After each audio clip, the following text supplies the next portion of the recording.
Hi, I'm Arnold Schwarzenegger, and I would like a moment of your time because I wanted you to know something. I wanted you to know about Dr. Milton Friedman's TV series, Free to Choose. I truly believe that the series has changed my life. And when you have such a powerful experience as that, I think you shouldn't keep it to yourself, so I wanted to share it with you. Being free to choose for me means being free to make your own decisions, free to live your own life, pursue your own goals, chase your own rainbow, without the government breathing down on your neck or standing on your shoes. For me, that meant coming here to America, because I came from a socialistic country where the government controls the economy. It's a place where you can hear 18-year-old kids already talking about their pension. But me, I wanted more. I wanted to be the best. Individualism like that is incompatible with socialism. So I felt I had to come to America. I had no money in my pocket, but here I had the freedom to get it. I've been able to parlay my big muscles into big business and a big movie career. And along the way, I was able to save and invest. And I watched America change. And I noticed this, that the more the government interfered and intervened and inserted itself into the free market, the worse the country did. But when the government stepped back and let the free enterprise system do its work, then the better we did, the more robust our economy grew, the better I did, and the better my business grew, and the more I was able to hire and help others. Okay. So there I was in Palm Springs, waiting for Maria to get ready so we could go out for a game of mixed doubles. I started zipping through the television dial, and I caught a glimpse of Nobel Prize winner economist Dr. Milton Friedman. I recognized him from the studying of my own degree in economics and business, but I didn't know I was watching Free to Choose. It knocked me out. Dr. Friedman expressed, validated, and explained everything I ever thought or experienced or observed about the way the economy works. And I guess I was really ready to hear it. He said, the economic race should not be arranged so that everyone ends at the finish line at the same time, but so that everyone starts at the starting line at the same time. Wow. I would like to write that one home to Austria.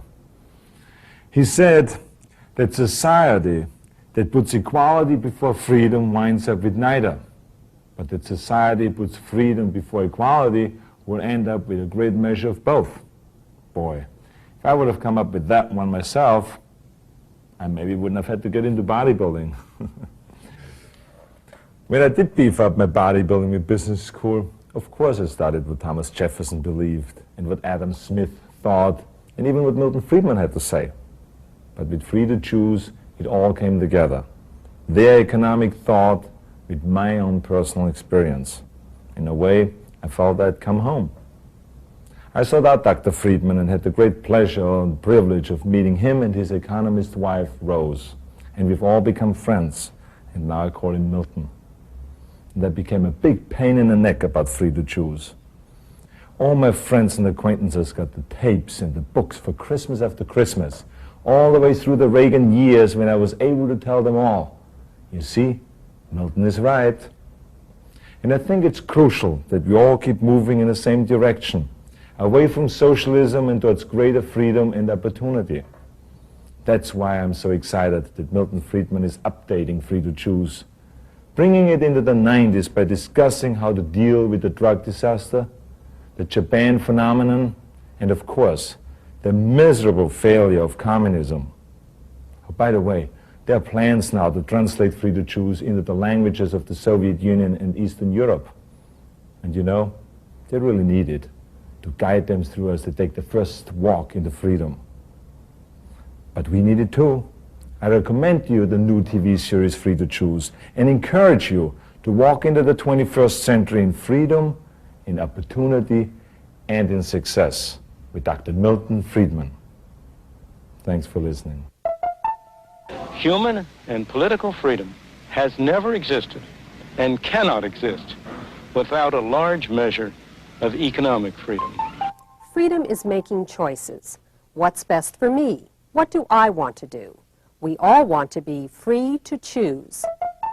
No government official is telling these people what to do. Parental control, parents choosing the teacher, parents monitoring the schooling. Free to live your own life, pursue your own goals, chase your own rainbow, without the government breathing down on your neck or standing on your shoes. Most of us would choose prosperity if we could, but what's the best road to that goal? Free trade set off a process that revolutionized Japan and the lives of its people. The Pilgrims tried a form of socialism over 300 years ago. Unfortunately for their fair-minded plans, they prospered only after they were allowed to keep for themselves all the food they grew. Who says economic institutions don't matter? We may dream of a perfect world, but we all know that's not possible. Hong Kong is very far from utopia. Life is unfair. There's nothing fair about one man being born blind and another man being born with sight. I do not know any exception to the proposition that if you compare like with like, the freer the system, the better off the ordinary poor people have been. Dr. Friedman has spent a lifetime studying freedom and prosperity. To him, the lessons of history are clear. People are better off making their own choices, better off not relying on government. Free to choose is a survival kit for you and for liberty. It's a gorgeous morning around the New York metropolitan area. Skies are sunny now. A little bit of cloudiness over the eastern end of Long Island, a patchy fog out there. Boy, we've got some lovely weather to talk about, and I think I promised you this back at the beginning of the week. Once, all this was a swamp, covered with forests. And that's what essentially is The Canarsie Indians who lived here traded the 22 square miles of soggy Manhattan Island to the Dutch for $24 worth of cloth and trinkets. The newcomers founded a city, New Amsterdam, at the edge of an empty continent. In the years that followed, it proved a magnet for millions of people from across the Atlantic, people who were driven by fear and poverty, who were attracted by the promise of freedom and plenty. They fanned out over the continent and built a new nation with their sweat, their enterprise, and their vision of a better future. For the first time in their lives, many were truly free to pursue their own objectives. That freedom released the human energies which created the United States. For the immigrants who were welcomed by this statue, America was truly a land of opportunity.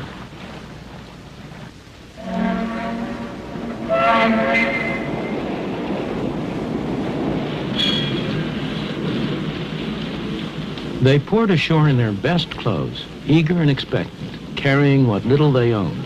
They were poor, but they all had a great deal of hope.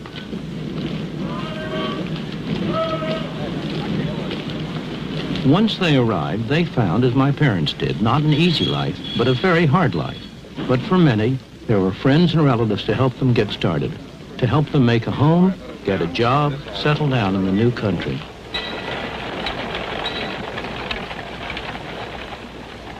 There were many rewards for hard work, enterprise, and ability. Life was hard, but opportunity was real.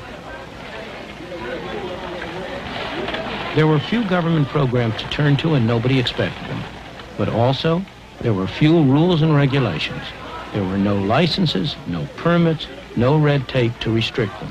They found, in fact, a free market, and most of them thrived on it. Many people still come to the United States driven by the same pressures and attracted by the same promise. You can find them in places like this. It's Chinatown in New York, one of the centers of the garment industry, a place where hundreds of thousands of newcomers have had their first taste of life in the new country. The people who live and work here are like the early settlers. They want to better their lot, and they're prepared to work hard to do so. Although I haven't often been in factories like this, it's all very familiar to me, because this is exactly the same kind of a factory that my mother worked in when she came to this country for the first time at the age of 14, almost 90 years ago.